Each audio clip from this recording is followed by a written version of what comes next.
خۆشەویستانی کورسات نیو سڵاوتان لەبێ لەگەڵ هاوکارانم بێکەوە پانۆرامای ئەم شەوتان پێشکەشەکەین. ئەمڕۆ 8 ڕۆژ لە ڕەمەزان مانجە ڕەمەزانی پیرۆز تێپەڕی خەڵک بە برسێتی و بە دەروونێکی ماندووە ڕەمەزان بەڕێکات. خەڵک چاوەڕێ ئەوە بوو کە یان دوێنێ هەندێک لە مێدیاکان باسییان لەوە کردکە لیژنێ یان بەشێک لە وەزارەتی دارایی یان وەفدێکی حکوومەتی هەرێم سەردانی بەغداکە بۆ شتێک پارەی تر بنێن، بەڵام ئەو وەفدەش نەڕۆیشت و هیچ ئاسۆیەک دیار نییە کە ئایا پارەی لیستە نێنێراوەکان دەگاتە وەزارەتی دارایی حکوومەتی هەرێمی کوردستان. حکوومەتی هەرێمی کوردستان چۆم و چەدا بەش دەکات، کەیم و چەدا بەش دەکات، خەڵک تاکەی بەو گیرفانی بەتاڵەوە ئاوها بەردەوام بێ و ئاوها بژێت. ئەمڕۆ سیناریۆیەکی تر هاتە پێشەوە، ئەویش بایکۆتکردنی هەڵبژاردننی پەرلەمانی کوردستان. ئەمە وڵاتیانی نیگەرانتر و ماندووتر کردو بەرامبەر ئەوەی کە چارەنووسیەوە هەرێمە چی بەسەر دێت. ئایا ئەوەی ئەکرێت لە قاڵبدان و زەختێکی سیاسیە بەرامبەر هەرێمی کوردستان کە زۆر قسەی لەبارەوە کراوە، یاخود پەیوەندی بە کۆمەڵێک بابەتی تەکنیکی و دارایی و ئیداریەوە هەیە. ئەم شەو لەگەڵ بەڕێز سۆرا عومەر ئەندامی ئەنجومەنی نوێنەرانی عێراق گفتوگۆکەین. کا سۆران بەخێر بێت. خوای گەورە ڕەمەزانیش پیرۆزکە و ئینشاڵڵا بتوانین بە سەرکەوتوی سەلامەتی ئەو مانگە بەڕێ بکەین. ئامین. ڕۆژووی هەموو لایەک قوبوڵ بێت ئینشاءڵڵا. هەرچەنە بەداخەوە ڕەمەزانێک بوو کەوتینە ناو کۆمەڵی قەیران و پێشهاتی تازەوە برسێتی و برسیکردن. ساران قسەیەکە بوو یانوت مەسەلەن پارە لە بەغاوە نهاتوو یان داهاتی ناوخۆ بەش ناکرێت، ئێستا پارە هەیە و دابەش ناکرێت. لەوە دەست پێ بکەین کاک سۆران. حکوومەتی هەرێمەڵێ تەمویلی تەواو نەکراوین بۆ موچە چاوەڕین بەغدا، ئەم گرەیە کامەیە؟ بەڵێ، بە ناوی خوای بەخشندەی میهرەبان. وەڵاهی کاک زانە من بەوە دەست پێکەم، بەڵێ هەندێشت ئەبێت تێک بچێ ئەو جا چاک ببێ. بەڵێ دقیق ئەمەی ئێستا دۆخی هەرێمی کوردستانی تایە ئەوەیە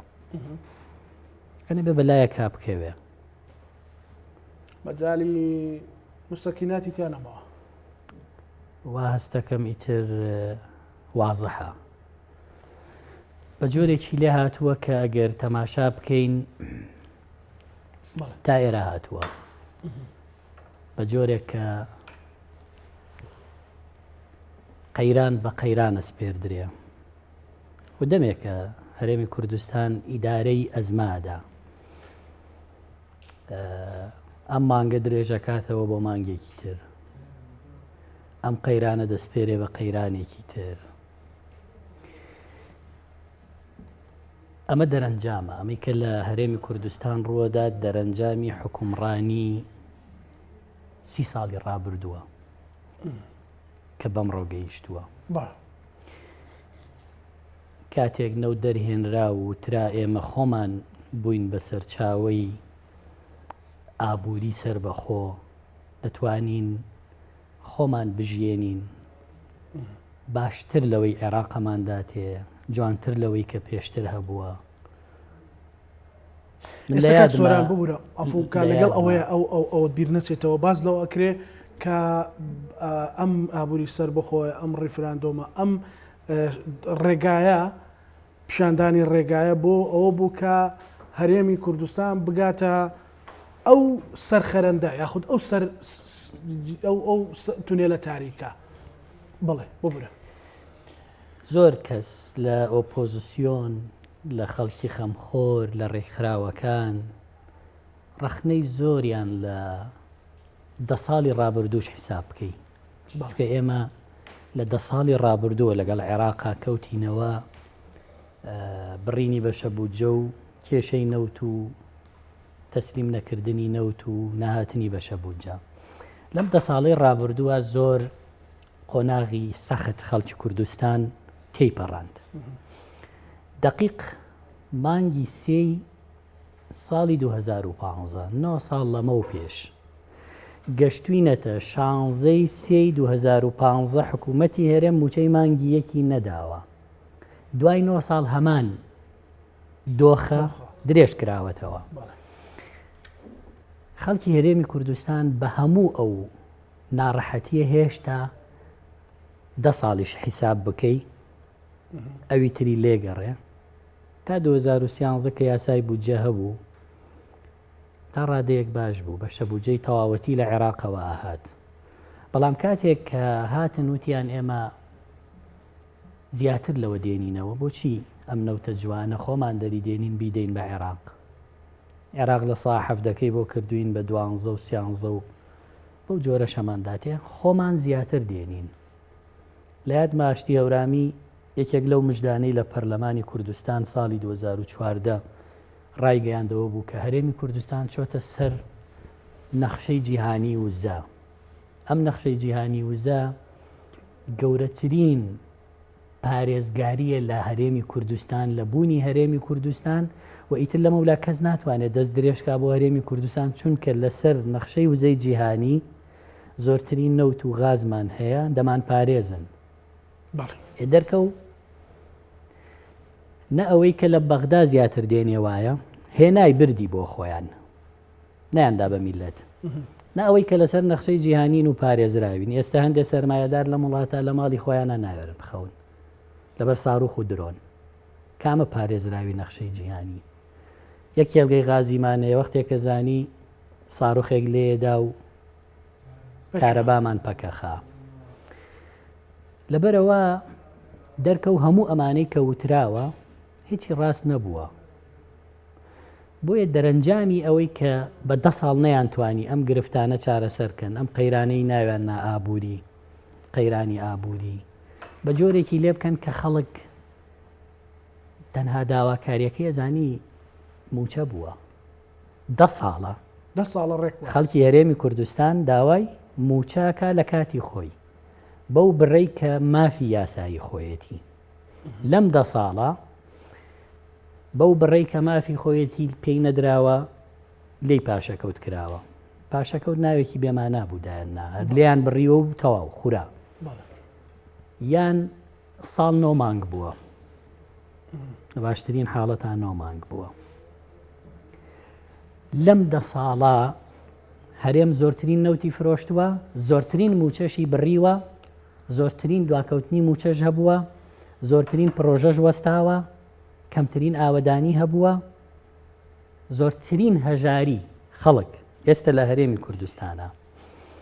طبقەیەک بەهۆی گەندەڵی و نەعەدالەتیەوە کەوتونەتە سەرووی هەموو کۆمەڵگا طبقەیەکی کەمن چینی مامناون لە کۆمەڵگەی ئێمە لە ماوەی ئەم 10 ساڵە بەرەو هەژاری هێنراوە هەر حکومڕانیەک چینی ناوەندی زیاد نەکرد طبقەی سەرەوەی بە نەعەدالەتی زیاد کرد و طبقەی هەژاری هەژارتر کرد و ناوەڕاستی هێنایە هەژار ئەوە ئەم نەتیجەیەدا بەدەستەوە کە ئێستا لە هەرێمی کوردستان ئابوونی هەیە یعنی خەڵکێک ئێستا ئۆتۆمبیلی هەیە پارەی بەنزینی ئۆتۆمبیلەکەی پێ نییە خانووی هەیە بەس سفرەیەکی ئاوەدانی لەم خانوانیە پارەی ئاو کارەبای خانوەکەشی پێ نییە ئەی ئەوەی کە کرێچی و خانووی نییە ئەی ئەوەی کە ئۆتۆمبیلی نییە و هاتوچۆی هەیە ئەی ئەوەی کە نەخۆشی هەیە و چارەسەری لە ناو نەخۆشخانەی حکومی نییە ئەی ئەوەی کە دەردەدار و قەرزارە ئەی ئەوەی بۆیە چینی مامناوند لەم کۆمەڵگا بەردەوام بەرەو خوار هێنراوە ئێستا جیاوازیەکی چینایەتی گەورە لە ناو کۆمەڵگەی کوردی دروست بووە زۆر دەوڵەمەندێک کە بە نەعەدالەتی پەیدای کردووە ئەوە ناکە بە حەڵاڵ و عەدالەت پەیای کردووە هەژارێکی زۆریش کە هەژار کراوە خۆی لە ئەسڵا هەژار نەبووە خۆی وەزعی باش بووە لە ماوەی ئەم 10 ساڵە هەژارتر کراوە قەرزاری زیاتر خراوەتە سەر دەخلی زیاتر دابەزێنراوە و ئەوەی کە مافی خۆیەتی پێی نەدراوە بۆیە ئەمەی ڕووەدا نەتیجەیە نەتیجەکە ئەوە نییە کە ئەمڕۆ حکوومەتی هەرێم بڕیاری داوە ئەو لیستانەی موچە کە تەمویل کراوە لە عێراقەوە کەمە و دابەشی ناکە لەبەرەوە نییە کە بڵێ وەڵا هێزی پێشمەرگە و ئەنجومەنی ئاسایش و بەرگری فریاکەوتن و زێرەڤانی و ئاسایش موچەکەیان نەهاتووە لەبەرەوە موچەی کەسی تر نادەین لە ڕاستیە ئەمە شەڕی ئەو 10 ساڵەیە کە بەو جۆرە هێنراویانەوە بەردەوام بێ ڕێکە بێتەوە بەو شێوەیە بۆ ڕێگایە وەک لە سەرەتایە وتم ئەمە بردنێتی بەرەو تێکچوون بۆی نەتیجەیەکی تر بدا بەدەستەوە بەمانای ئەوەی تۆ ئەمە ناکەیت موچە دابش ناکەی بەشداری هەڵبژاردن ناکەی دۆخی هەرێمی کوردستان ئالۆزە بێ و پێشاتی تریش دێتە پێش کاردانەوەی تریشە بێ لە عێراقیشەوە بە دڵنیاییەوە دۆخەکە هەروە نامێنێتەوە چونکە هەرێمی کوردستان ئێستا لە 6 ساڵی 2023ەوە پەرلەمانەکەی کۆتایی هاتووە و لە ناوەڕاستی ساڵی ڕابردووە بە قەراری محکەمەی اتحادی هەڵوەشێنراوەتەوە حکوومەتەکەی تەصریف ئەعمالە ماوەی بەسەر چووە حکوومەتی تەصریف ئەعمالیش ماوەی کاتی هەیە ئەویش نزیک بۆ تۆ لە بەسەر ئەو بەسەر چووە بۆیە هەڵبژاردن تا ئەم کاتە لە هەرێمی کوردستان خەڵک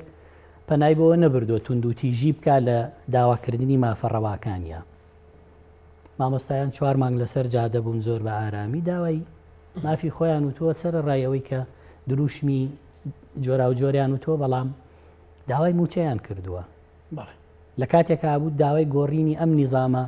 حکومڕانی خراپەیان بکردایە هەموو هاوڵاتیان نەک تەنها مامۆستا ئێستا ئەو دۆخەیەکە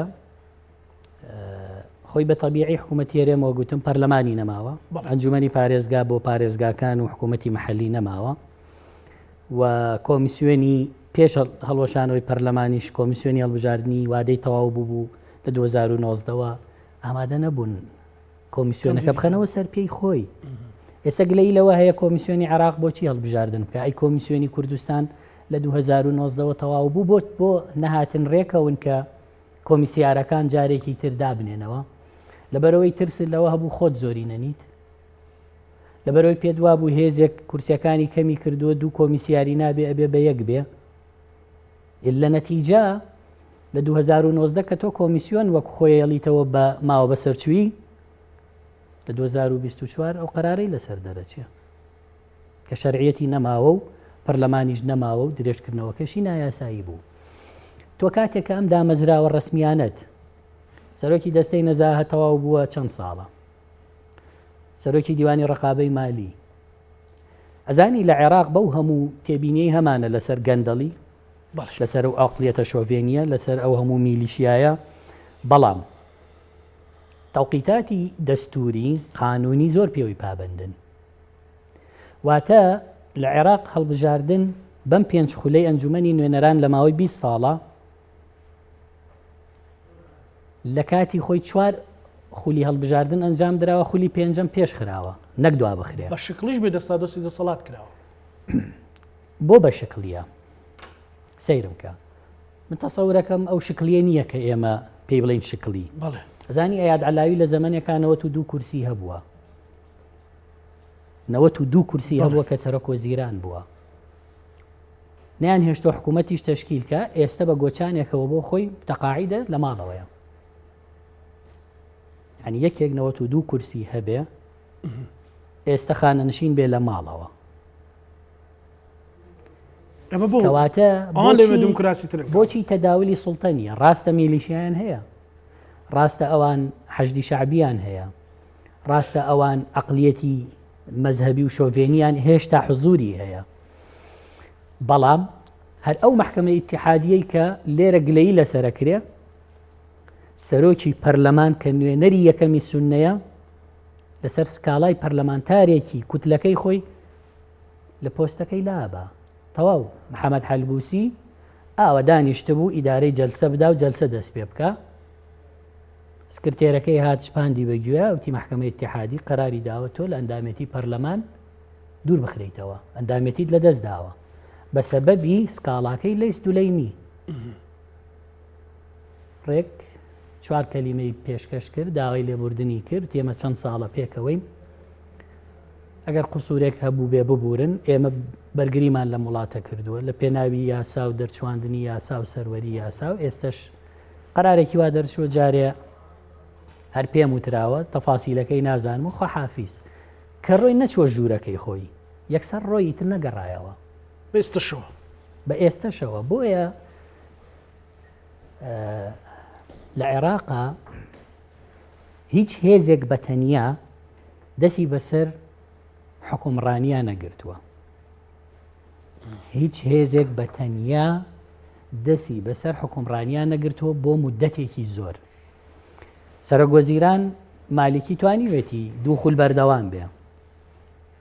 بەڵام دوای دابەزیوە. بەڵام لە شەڕی داعشا دابەزیوە و عەبادی هاتووە. عەبادی شەڕی داعشی کرد و موسڵ و ئەنبار و تەنانەت کەرکووکیشی گرت و انتخابات کرا و داشبەزی. کورسیەکانی لە چەنەوە هاتووە بۆ 4 کورسی بۆ 2 کورسی. ئەمە مانای ئەوە نییە کە عێراق لە ئێمە لە پێشترە، بەڵام لە هەندێک بوارە ئێمە زۆر لە دوای عێراقەوەین. ئێمە سەیری تەداولی سوڵتە بکە لە پێکهاتنەوەی دوو ئیدارەی دوای شەڕی ناوخۆ. چەند جار سەرۆکوەزیران بەدەست یەکێتیەوە بووە، چەند ساڵ، 2 ساڵ دکتۆر بەرهەم بوو. سەرتاکەشی دکتۆر فواد فترێک بوونە بۆ وەڵا ئەوش ناکرێتەوە لە دوای یەگرتنەوەی ساڵ دکتۆر بەرهەم و تاو. لە غەیری ئەوە لایەنێک کە پارتی دیموکراتە سەرۆکوەزیرانی پێیە. ئەم جارە بەپێی ئەم قەرارەی مەحکەمەی ئیتیحادی لەسەر مەوزوعی یاسای هەڵبژاردن کە یەکێتی نیشتیمانی سکاڵای تۆمار کردووە. جاران معارەزە متتەهەم بوو بەوەی کە کێشەکانە با بۆ بەغدا، ناکۆکیەکانە باتە بەغدا، با لەوێ نەتەوەییانە بین و لە ناوخۆ کێشەکانمان هەل بکەین. باشە بۆ واتان نەکرد. باشە یەکێتی نیشتیمانی و پارتی دیموکرات بۆچی کێشەکانتان لە ناوخۆ هەل نەکرد برتانە مەحکەمەی ئیتیحادی لە مەوزوعی کاگوشار زێباریەوە لەسەر کۆمارەوە. ئەگەر گلەی لە مەحکەمەی ئیتیحادیە، مەحکەمەی ئیتیحادی دوو قەراری دەوڵەتی عێراقی هەیە لەسەر هەرێمی کوردستان. یەکیان ڕیفراندۆمە، یەکیان یاسای نەوت و غازە. یاسای نەوت و غازیش لە ساڵی 2012ەوە لە مەحکەمەی ئیتیحادی بۆ دایانناوە، نەیان جۆڵاندووە. هەتاکەی هەتا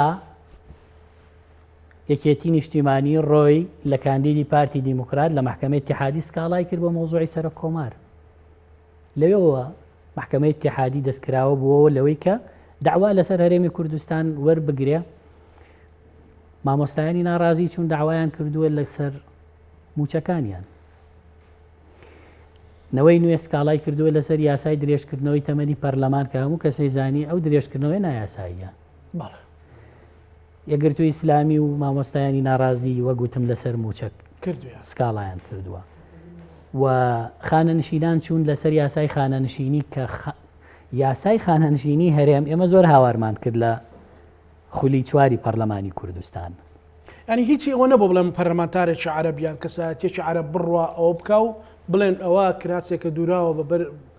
بە بەرگێکی شۆڤێنی بۆ هەرێمی کوردستان. سکاڵای خەتەر هەیە لەسەر هەرێمی کوردستان پەرلەمانتاری عەرەب کردوێتی نەجوڵێنراوە لە مەحکەمەی ئیتیحادیە. نەجوڵێنراوە. ئەی بۆ مسێسە مەسەلەن بڵێن ئەو یاسایە دەستێکی سیاسی لە پشتەکە سۆرە. چۆن ینی؟ ینی ئەڵێن هەر قەرارێک دەرەکەسم لە بەیاننامەکەی پارتی وایە. بەڵێ. دژی دەستورە دوو مادەیان نووسێ و دوو ڕقەمیان نووسێ و دژی دەستورە سیاسیە لە قاڵبدانە ئێمە نابەزی ناچەمین بەرامبەر ئەو بڕیارانە کورد بۆ دژی کوردن ئەو شتانە بەسەلەن بە معاشەوە بە مەسلەی هینەوە هەڵبژاردنەوە هەموو ئەوانە. محکمەی ئیتیحادی من دیفاعی لێ ناکەم چونکە من نەدادوەرمان لەوێ هەبووە. پارتی دیموکرات و یەکێتی نیشتیمانی دادوەریان هەیە لە محکمەی ئیتیحادی. هەربەعە لە نییە و دادوەری پارتیە کشایەوە ئەو دادوەری یەکێتیە ماوەتەوە. ئەوەش دادوەری سوننەیە لەوێن دوانیان ئەوەش 5 دادوەرە شیعەکەن بەسەرۆکی دادگاکەوە. خۆ دادوەری حەلبوسیش لەوێ بوو کاتێک حەلبوسی دوورکرایەوە. بەڵام حەلبوسی گلەیی لە شەراکەی سیاسی لەگەڵ هاوپەیمانەکانی کرد. هیچی لەسەر محکمەی ئیتیحادی نەوت. محکمەی ئیتیحادی بە هەموو ملاحەزەیەکەوە بۆت هەیە ڕەنگە تەوقیتاتی هەڵبژاردننی بڕیارێک سیاسی بێ کە حاکمەکان سیاسین جهتێکی سیاسی دایناون. بەڵام بە ئینسافەوە ئەوە قرارەکەی محکمەی اتحادی لەسەر موچە تا ئەم ساتە قەراری یاسای هەڵبژاردن کە تانەی لێدرا دەرنەچووە نەسی قەرارەکە بڵاو نەبووتەوە بەڵام بە ویژدانەوە بچۆ ئەو قەرارەی لەسەر موچە دراوە بیخوێنەرەوە هەرچی دەسەڵاتەکانی هەرێمی کوردستانە لە دەستوری عێراقی هاتووە جارێکی تر جەختی لێکاتەوە یەکێک لەو دەسەڵاتانە کە باسێکە ئەڵێ هەرێمی کوردستان مافی هەبوونی دەستوری هەیە بۆ ڕێخستنی دەسەڵاتەکانی جێبەجێکردن و تەشریع و یاسادانان باشە یعنی ئێمە خۆمان مقاسیرین دەستورمان نەبووە مافیۆمان هەبووە دەستورمان هەبێ دەستور پارێزەرێکی زۆر باشی تری دەسەڵاتەکان و ڕێکخەری ماف و ئازادیەکان و تعاملی دەسەڵاتەکان و تعاونی دەسەڵاتەکانە بوو نەمانتوانی لەسەر دەستور ڕێک بکەوین مسودەیەک هەبوو ئەویشمان هەڵوەشانەوە لە ترسیەوەی دەستورێک نەبێت کە دەستورێکی جامدە دوایی بۆمان تعدیل نەکرێ پێمانەڵێت هەندێک دەسەڵات هەیە ئەمانن هی هەرێمن نابێت دەوڵەتی ئیتیحادی حکوومەتی ئیتیحادی تەجاوز بکاتە سەری هەندێک دەسەڵاتیش حەسریە هی حکوومەتی ئیتیحادیە نابێ هەرێمەکان یا هەرێم تەجاوز بکاتە سەری ئەگەر دەسەڵاتێکی ئێمە کە دەسەڵاتی دەستوری هەرێمی کوردستانە تەجاوزی کراوەتە سەر بۆ نەڕۆشتون لە محکمەی ئیتیحادی سکاڵا بکەن لەسەر حکوومەتی ئیتیحادی بەڵام چەندین دەسەڵاتی تری حکوومەتی ئیتیحادی هەیە هەرێم تەجاوزی کردوتە سەر لەسەر موچە بڕیارەکە بڕیارێکی عادلانەیە بەڵێ من دوێنێ شەو میوانێکەمە بکای ئیسماعیل گەڵاڵی وتی هەموو کورد قیادی کوردی ڕێبکەوتایە تەکلیفی لە حکوومەتی عێراقی بکردە ئەویان بۆ ناکرد ئەوەی محکمەی فدراڵی بۆی کردوون حکوومەتی عێراقی لە حکوومەتی هەرێم نیگەرانترە لەو بڕیارە سەپێنراوە بەسەریە بەو شێوەیە بۆ حکوومەتی عێراقی لائحەی دیفاعەکەی لە ناو حیسیاتی قەرارەکە هەیە بەڵێ بیز لاپەڕەیە بەشێکی ڕقابەی مالی قساکە کە بانگەکەن بەشێکی وەکیل وەزیری دارایی عێراق قساکە کە بانگەکەن بەشێکی مەحامی یاسایی دیفاعی سەرۆکوەزیرانی عێراق قساکە لایحەی خۆی پێشکەشەکە هەمووی تەسبیت بووە ئەڵێ مەحامی دیفاعی حکوومەتی عێراقی ئەڵێ داواکەین محکمەی اتحادی سکاڵای موچەخۆران لەسەر حکوومەتی عێراقی ڕەت کاتەوە چکە سکاڵا لێکراوی یەکەم حکوومەتی عێراقیە سکاڵا لێکراوی دووەم هەرێمە ئەڵێ لەبەر چەند ئەسبابێک یەکەم ئەمە لە اختصاصی محکمەی اتحادی نییە کە لە پرسی موچە بکۆڵێتەوە ئەوە لایحەکەی و محامی دیفاعی سەرۆکوەزیرانی عێراق یەکەم شت داوای ڕەتکردنەوەکەیەکە دووەم محامی دیفاعی سەرۆکوەزیرانی عێراق ئەڵێ ئەوە دەسەڵاتیەوە نییە موچە بە هەرێمی کوردستان بدەن ئەوە دەسەڵاتی حەسری ڕئیس وزەرای عێراقە بە پێی قانونی بودجە موازنەی 2023-24-25 بەشە بودجە بنێرێ بۆ هەرێم لەناو بەشە بودجەی هەرێمە موچە هەیە ئێمە عیلاقەمان بە موچەوە نییە ئێمە مەسئول نین لە دابینکردنی موچە و دابشکردنی موچەی خەڵکی کوردستان پاشان ئەگەر بەشە بودجەش نەنێردراوە بەهۆی ئەوەی حکوومەتی هەرێم پابند نەبووە بە مادەی 12 و 13 بڕگەکانی 1 و 2 ئەلیف و با و جیم و دال تایبەتە بە پابندیەکانی سەر هەرێم تاکو حکوومەتی اتحادی بەشە بودجە بنێرێ ئەڵێ ئەگەر بەشە بودجەشمان نەناردووە هەرێم پابند نەبووە یعنی دیفاعێکی تەواو لە خۆیانەکەن بۆی دەرچن لە ژێرباری قەراری محکمەی اتحادی تا موچەی هەرێم ئەوان بیدەن ئەوجا گلەیەکە لەکوایە گلەیەکە لەوایە نوێنەری حکوومەتی هەرێم نوێنەری یاسای حکوومەتی هەرێم لە کۆی ئەم دادبینیە لە ناو ئەم بیزلاپەڕا وشەیەکی نییە لەوێش بووە نەدیفاعی لە خۆی کردووە نەزانیاریەکی داوە نە هیچ هۆکارێکی ڕوون کردوتەوە لەو هۆکارانەی کە ڕقابەی مالی و حکوومەتی عێراقیڵێن هەرێم پابند نییە لەبەرم هۆکارانە 1 2 10 20 30 تۆ نەتوانیەوە دیفاع لە خۆت بکەی لەوێ حکوومەتی عێراقی لە تۆ تونتر بووە بۆ ڕەتکردنەوەی ئەو قەرارە، بەڵام محکەمەی اتحادی دێ چیەکە؟ بێ هەڵوێستی هەرێم بێدەنگی هەرێم لە ناو محکەمەکە خاتە ئەولاوە ئەڵە پێویستمان بە تۆ نییە. گوێ لە ڕقابەی مالی ناگرێت کە ئەو هەموو بەڵگە دێنێتەوە هەرێم پابند نەبووە. گوێ لە حکوومەتی اتحادی ناگرێت کە یاسای بودجە بەڵێ گوێ لە حکوومەتی اتحادی ناگرێت کە ئەم هەموو بەڵگە ئەهێنێتەوە بۆ ئەوەی بیسەلمێنێ هەرێم پابند نەبووە بە یاسای بودجەوە بۆیە بودجەمان نەناردەوە موچە دواکەوتووە موچە نەدراوە. ئەنجە قەرارێک دەرا ئەوجا محکەمەی اتحادی ئەڵێن نەخێر ئەسڵەن قانون و دەستور بۆ پارێزگاری لە بوونی ئینسان و کەرامەتی ئینسان و حرمەتی ئینسان و شکۆی ئینسان دەرچووە. قوت و عیشی ئینسان بەشێکە لە پارێزگاری لە کەرامەتی ئینسان. ئەگەر هەرێم پابند نییە ئەوە تۆ پابندیت بە دابینکردنی موچەی موچەخۆرانی هەرێم لە موەزەفین و خانەنشینان و تۆڕی کۆمەڵایەتی. یعنی ئەگەر بەپێی ئەمە بوایە کە محکەمەی اتحادی گوێ لە حکوومەتەکەی عێراق بگرێ ئەتوانی بڵێ دوای دادبینی دوای لایحەی لایەنە سکاڵا لەسەر کراوەکان و سکاڵا کاران دەرکەوت حکوومەتی هەرێمی کوردستان پابند نییە بە یاسای بودجەوە بۆیە بەشە بودجەی بۆ نەنێردراوە کە موچەی تایە ئەیتوانی حکوومەت هەرێم تاوانبار هیچ الزامێک ناخاتە سەر شانی هیچ پابندیەکی نەخستایەتە سەر حکوومەتی، بەڵام پابندی خستۆتە سەر حکوومەتی عێراقی کە ئەزانی موچە بۆ ساڵێک چەنە ئەمەڵێ بۆ ئەم ساڵ و ساڵانی داهاتوش ناڵێ 2024 و 25 ئەمە بۆ گلەی لێ بکەین. جگەلەوە هاتووە جارێکی تر تەکیدی کردوتەوە لە دەسەڵاتەکانی هەرێم بەپێی دەستور، جارێکی تر تەکیدی کردوتەوە لەسەر دەسەڵاتە حەسریەکانی حکوومەتی اتحادی کە هیچ کام لەم دوو دەسەڵاتانەی اتحاد و هەرێم نابێت تەجاوز بکەنە سەر دەسەڵاتی یەک. هەرێمی کوردستان لە تەمەنی خۆتە ئەگەر دەسەڵاتێک تەجاوزی کراوەتە سەر بۆ سکاڵا تۆمار نەکردووە نەیکردووە یەک سکاڵای نییە بڵێ ئەمە دەسەڵاتی منە تەجاوزی کردوتە سەری حکوومەتی اتحادی. باش ئێستا ئەوەی کە وتیان قایمەی موچە بنێرن بیکەن بە عەرەبی حکوومەتی هەرێمەڵێ ئەمە هەموو بیانوەکانمان بڕێون بەڵێ بەڵام ئەوە تا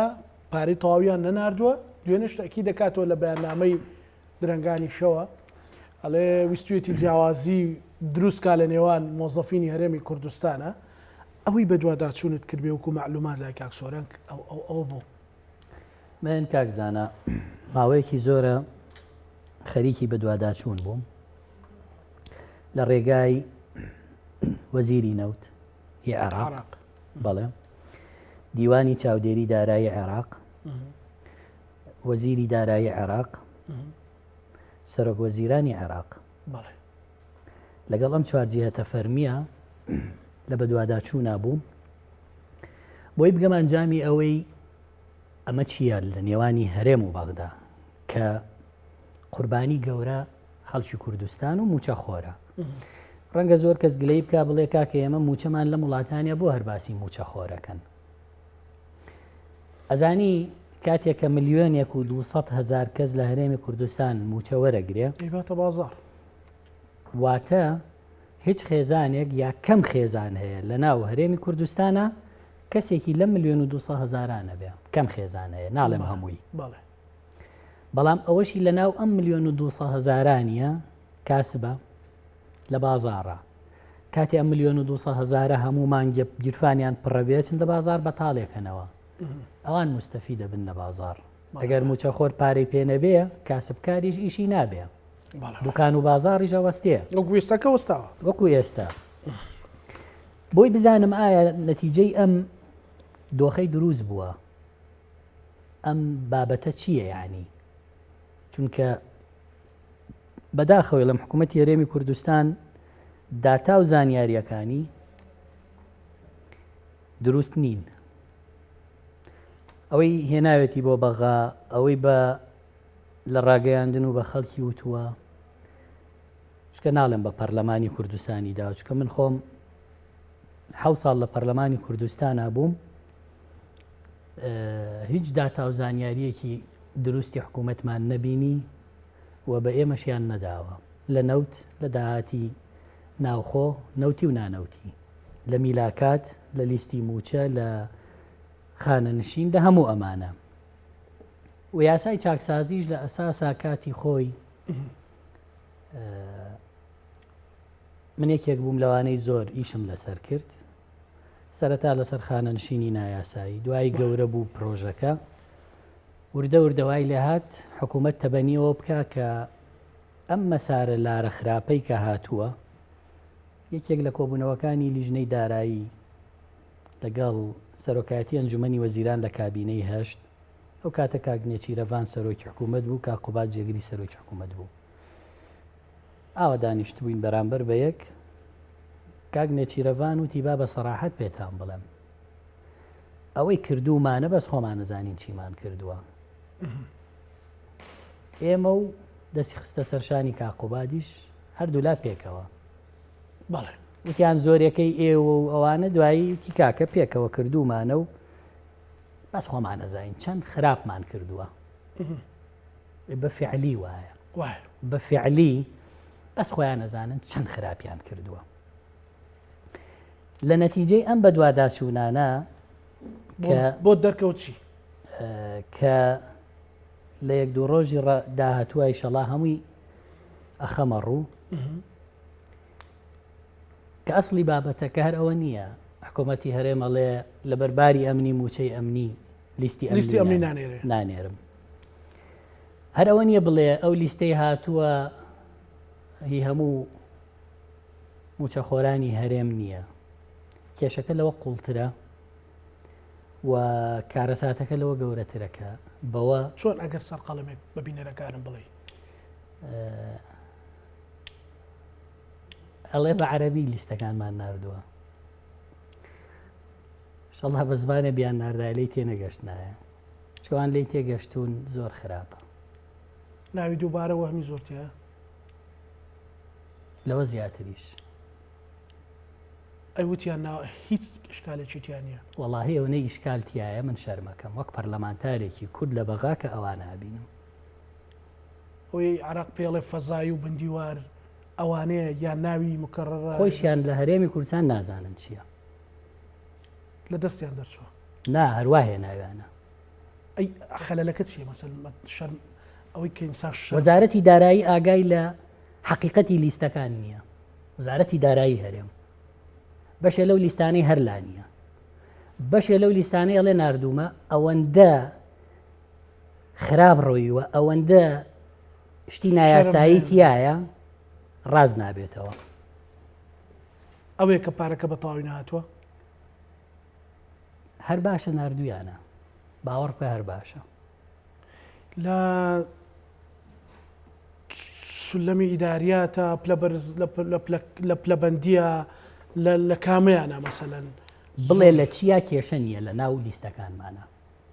بڵێ لە چیان نییە ئێستا مەسەلەن هێزە پێشتر وتیان ناوی دووبارە هەبووە ناوی مەسەلەن بندیوار هەبووە ناوی وەهمی هەبووە ئەوانەیان بۆ دەرکەوتوە یان مەسەلەن ئەوانەش گەردنیان ئازابێ بڵێ لە چیا خەلەلی نییە پێم بڵێ بە دەقیقی ینی بەبێ مەسەلەن مەبەڕی ڕوو چاوێکی ورد و هاتەوێت کێشەیەک لە شتێکە بدۆزیتەوە عێراق بەو چاوە بە زۆری ڕقابەی مالی هەرێم کە ئیمزای خسۆتە سەری هی گلەیەکان بەڵێ بەڵێ ئەنی ئیمزەخسۆ سەر وەرەقەی گلەیەکان بەڵێ ئیمزای کردووە لە مانگی دەی 2023 ئەوانەیان ناردووە هێشتا باشە لیستی پێشمەرگە لیستی پێشمەرگە و ئاسایش و بەرگری و ئەوانەی کە باسێکە زێرەڤانی و ئەو ئەمنی قەومیە ئەویان هەر نەناردووە داوای بڕەکەن بە گوژمە 333,000 ناویان نائین کردووە نووسیوە بە ناوەڵێ 333,000 هێزی ئەمنی ئەمە چین هێزی ئەمنی ئەڵێ بیدێرە مەعاش بێرە بەڵێ ئاڵێ بەبێ ناو بەبێ هیچ هەر بەو ڕقەمە ئەوڵێ چی ئەوی شتی سەیرە پرسێ لەسەر ئەمانەکە هەرێم توانای جوابدانەوەی نییە بەڕاشکاوی 1 دیناری ترە نێرن ئەگەر مەگەر نازانم هینێک بهێڵینەوە کۆڵانێک یان فەرعێک بهێڵینەوە کە تۆ وەزیری مالیەی عێراق بوویتایە ئەبە و لیستانە و بەو خەلەلانەی کە هەیە نەتەتوانی 560 ملیار بنێریت بیخەمە بەردەستی تۆ ناینێری ئەڵەی تا ئەمانە حەل نەبێت چۆن بینێرم دووسێ نمونە پێڵی مەسەلەن زۆر بۆ ڕۆژانی ئایندا وەڵڵا باشە لە چ شوێنێکە ئەتوانن پارێکی تر بنێرن ئەوەی کێستا بەبارەوە خەڵک ئەڵێ لیستی شەهیدان لە لیستی شەهیدان نزیکی 36 ملیار ماوە بینێرن سەرۆکایەتی هەرێمیش لە ناو لیستی ئەمنیەکانە لیستی دەستگا ئەمنیەکانایە خۆی نەیناردووە ئەویش والله عالم بەڵام تۆ حساب کە کاک زانە ئەگەر 568 ملیاریشمان بۆ هاتووە ئێمە پێشتر 680 ملیارمان بۆ هاتووە هەفتا سی لەوێت 51 ملیارێک ئەم فەرقە هی ئەوەیە چەند نەمێنێ لە هەرێمی کوردستانە یعنی ئێستا ئێمە حراجین لە بەردەم وزارەتی مالی و حکوومەتی عێراقی ئەڵێ ئێوە زەختان لە ئێمە کرد ئەوە لیست هاتووە ئێمە لە ڕۆژانی پشوا دەواممان کرد بە پەلە تەمویلمان کرد عەجەباوە چەند ڕۆژتەیە پەڕی حکوومەتەکەی خۆت پارەکەش لێرەیە پارەکە لە فەرعی لەسەر حسابی ژمارە حسابی وزارەتی داراییە لە استلامی کردووە نە یعنی ئەڵێ گلەی چی ترمان لەیەکە ئللا ئەبێ 51 ملیاری تر ئەمە باشە ئەوەی تر بوو بە حەفلەکە جارەکانی تر 680 ملیارە هات ڕاستە خۆم معاژدا بەشەکرا و کێشەی نەبوو ئێستا لەسەر 51 ملیار ئەتواندرێ من پێم وایە ئەمە بەهانەیە بۆ نەچوونە ژێرباری بڕیاری محکەمەی ئیتیحادی چی ئیسفادەیەکی لێکەن دۆخی هەرێم تێکە چی ئیسفادێکی ئەوە نییە ئێستا ئەو دۆخە هەرچی حەکیم بێنە سەری لێ دەرناکە هەرچی محەلیلی سیاسی هەیە لە بەیانیەوە قسەی لێیەکە هەر هەمویان کۆکن لەسەرەوەی دۆخی هەرێم بەرەو ئاڵۆزیەکی نوێ چووەکە لە پێشترام جۆرە لە ئاڵۆزی بوونی نەبووە قەت نەبووە 500 ئێمە بە 400 ملیار مەمنون بووین موچە دابی نەکرا بە 400 ملیار مەمنون بووین ئێستا بوونا ئێستا هەبوو بەڵام وەختە نەوت هەبوو بۆ نونە ئێستاش نەوتە فرۆشرێ و من پێم وایە دۆخەکە لێرا ناوەستێ نەتیجەی بڕیاری محکەمەی فدرالی بڕیاری قورستر هەبێ نا بڕیاری محکەمەی اتحادی ناڵێم چکە محکەمەی اتحادی یەکێک نەچێ سکاڵانەکە شتی تر نابێت مەبەستم کەسێ بچێت لەسەر حکوومەتی هەرێم لەسەرەوەی بڵێ حکوومەتی هەرێم و کار بەڕێکەری یاسایە یاسایی نیە نا ئیجراعاتی تر لەسەر ڕەنگە نەوتی هەرێم بکرێ بەتانکەر ئێستا بەتانکەر نەوتە فرۆشرێ بەڵێ عێراق چاوی لەوەیە تۆ موچەش نادەیت و داهاتی نەوتی و نانەوتیش نادەیت و ئەوەشی دێت دەستی بەسەراگری تەوزیعی ناکەی دۆخەکە تێکەچێ لەوە زیاتر تێکەچێ ئەو بایکۆتەی پارتی چی لێ چاوەڕێکرێ کاکسۆرە وەگوتم دۆخێکی نوێیە لە ڕابردووە هیچ هێزێکی ئۆپۆزیسیۆنیش بە بچووکیەوە کە ئەگەر هێزێکی ئەوە بێت کە کورسیشی نەبوو بایکۆتی هەڵبژاردننی نەکردووە ئێستا هێزێکی وەکو پارتی بایکۆتی هەڵبژاردن بکە کە حکوومەت لای ئەوە سەرۆکوەزیران لای ئەوە سەرۆکی هەرێم لای ئەوە و ماوەی یاسایی حکوومەت لە 6/11/2023 تەواو بووە بە ئەمەلیەوەی ئەم هەڵبژاردنە بکرێ و دۆخێکی نوێ دروستە بێ لە پێگەێنانی حکوومەت و کابینەیەکی نوێ و پەرلەمانێکی نوێ ڕەنگە تۆزێک هەرێم بگرێتەوە هەرێمە چێتەوە بیدایەتی دەستپێکردنەوەی پێگەێنانی حکوومەت و گۆڕانکاریەک دروستە بێ لە هەموو بارودۆخێک هێزی نوێ دروستە بێ عێراقیش بەو چاوە نوێ تەماشای هەرێمە کاتەوە بەڵام ئێستا تۆ بیت بەشداری هەڵبژاردن نەکەی ئەزانی بەشداری نەکردنی پارتی دیموکرات لە هەڵبژاردن یعنی ئەنجام نەدانی هەڵبژاردن لە هەولێر و دۆک نایڵێ یعنی چۆن هەڵبژاردنەکەی کە پارتی دیموکرات بەشداری هەڵبژاردن نەکا یعنی لایەنەکانی تر ئەچن دەنگە دەن و حەملە ئەکەن و سنووقدا ئەنرێ و هەموو ئیشێک تەرتیب بەکرێ و دوایی دەنگە هێنرێت ئەم دەنگە ئەڵێن وەرن با حکوومەت خۆمان تەشکیلی گەین پارتی سەیرەکە دۆ خێرەمی کوردستان پێشتروانە بووە تا هێزێک بەشداری نەکا و پرۆسەی سیاسی پەکی نەکەی و بەردەوام نا ئەمە پەکخستنی عملیای سیاسی و حکوومەتداریە لە هەرێمی کوردستان و وەگوتم دۆخەکە بەرەو ئەوە چێکە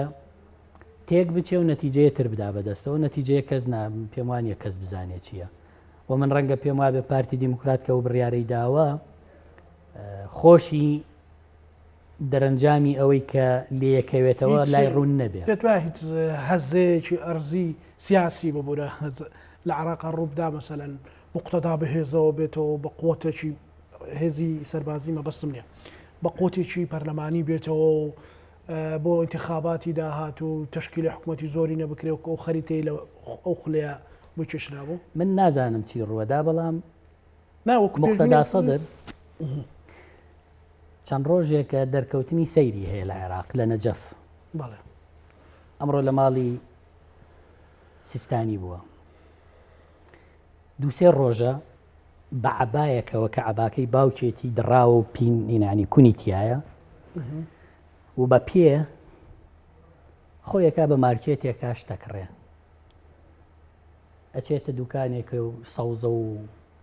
خەڵک ڕسمی لەگەڵ پاقلەی تەڕی کڕیوە یعنی مەبەستم ئەوەیە کۆمەڵی دەرکەوتنی سەیری هەیە مقتەدا سەدر لەم ڕۆژانە ڕێگەڵی بڕیارە سەیرەکانی خۆیەتی عێراقیەکانیش بۆیان تەحلیل ناکرێت جگە لەوێڵێن ئەم عەبایەکە دڕاوە لە پشتەوە دیارە کونی تایە بەڵێ عەباکەی باوکێتی و ئەوێ بە سادەیی بێتەوە ناو بێتەوە دەرکەوێتەوە چکە لە پێشترا دەرناکە و ئەویش دەرکەوتنی تازە و سەیری هەیە بەڵام پێشبینی کراوە بوو کاتێک کە نەیان هێش بە 73 کورسیەوە کوتلەی زۆرینە پێک بێنێ و حکوومەت پێک بێنێ لەگەڵ حەلبوسی و پارتیا گەشتنە سەر نەیان هێشت ئێران بوو و ئەوانەی کە ئیتاری تەنسیقی ئێستیان پێڵێن چونکە مالیکی ئەترسا ئەگەر سەدر بێتە سەر حکوم ئەو محاکەماکە خۆیمە لە کوردستان کەس ناترسێ لەوەی یەکێک بێتە سەر حکوم ئەوی تر محاکەمە کرا لە عێراق مقتەدا سەدر شەڕی مان و نەمان بوو لەگەڵیا چکە بەڕاستی باتایەتە سەر حکوم مالیکیە بۆ عێراقی جێبهێشتایە مالیکیش بۆی عێراق جێنێڵێ ناسراوە بەوەی ڕیشەی دەوڵەتی قوڵی هەیە بۆیە نەیان هێشت ئەوە بوو مقتەدا بەرەو زەڕبەیە کەوت خۆی قەراریدا پاشە کشە بکە لە عەمەلیەی سیاسی بە پەرلەمانیشەوە چووە دەرەوە فەراغێکی گەورەی جێهێشت بەڕاستی ئەو فەراغەی سەدریەکان جیان هێش لە پەرلەمان زەرەری گەورە بوو بۆ عێراق ئەگەر سەدریەکان بمانایە ئاستی گەندەڵی و پێلە ڕاکێشان لە هەندێک بوارە لە عێراق زۆر کەمترە بوو بە جددی لێ ترسان یعنی سەدریەکان هەموو کوتلەکانی تری شیعە لێیانە ترسان وترا دوای ئەو زەربە بەر حەلبوسی کەوت ئەوە بوو بەریکە و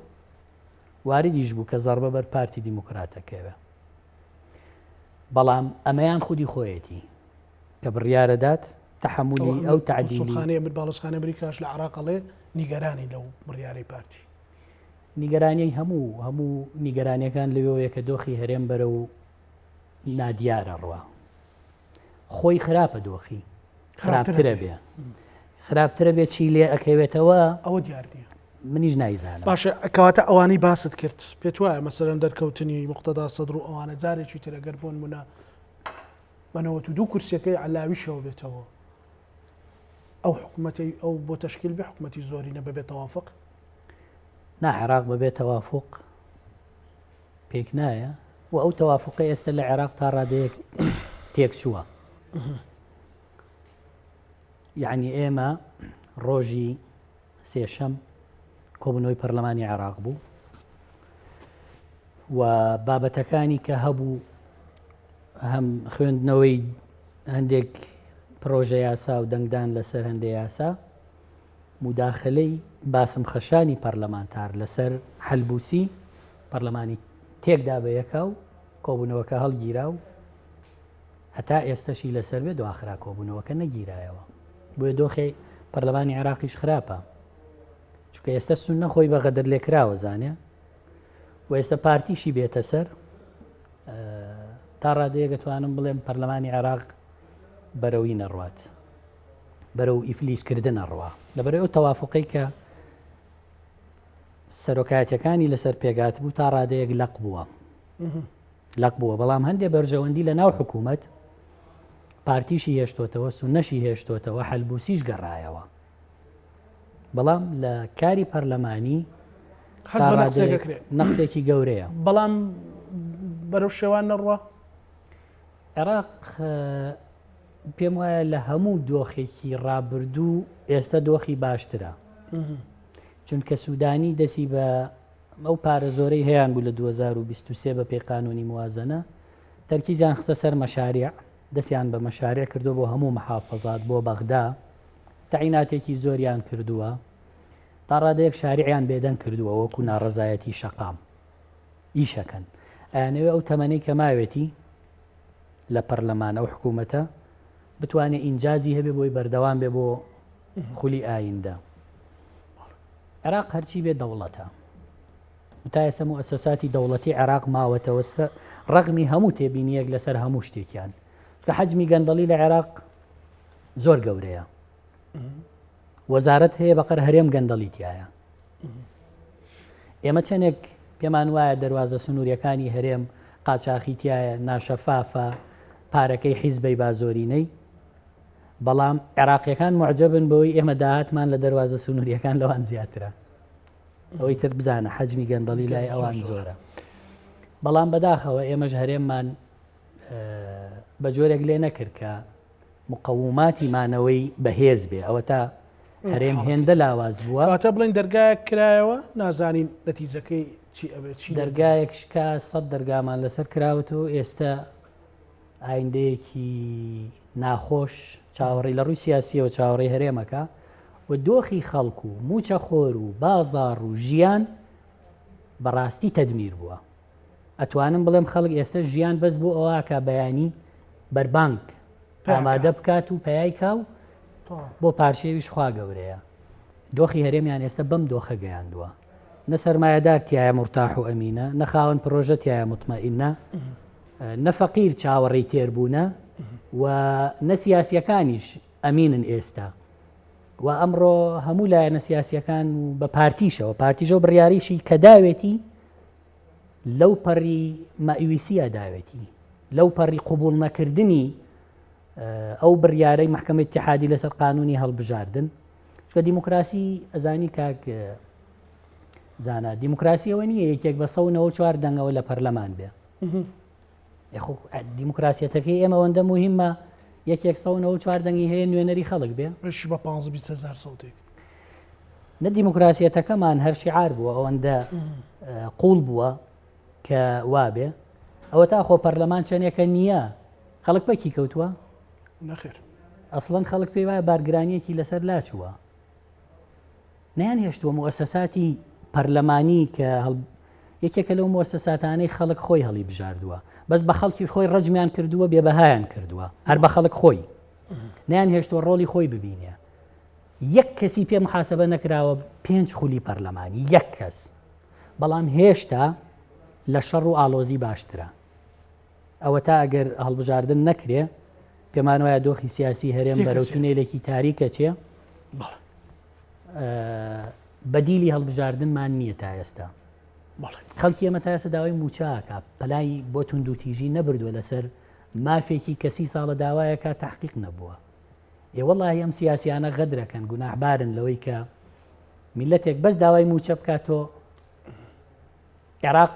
موچەی ناوچەکانی داعش دەسی بەسەرا گرت داگیری کرد لە موسڵوانبار نەیبڕی لە شەڕی داعشا کە بەدەست داعشەوە بوو پارەی موچەکە چوو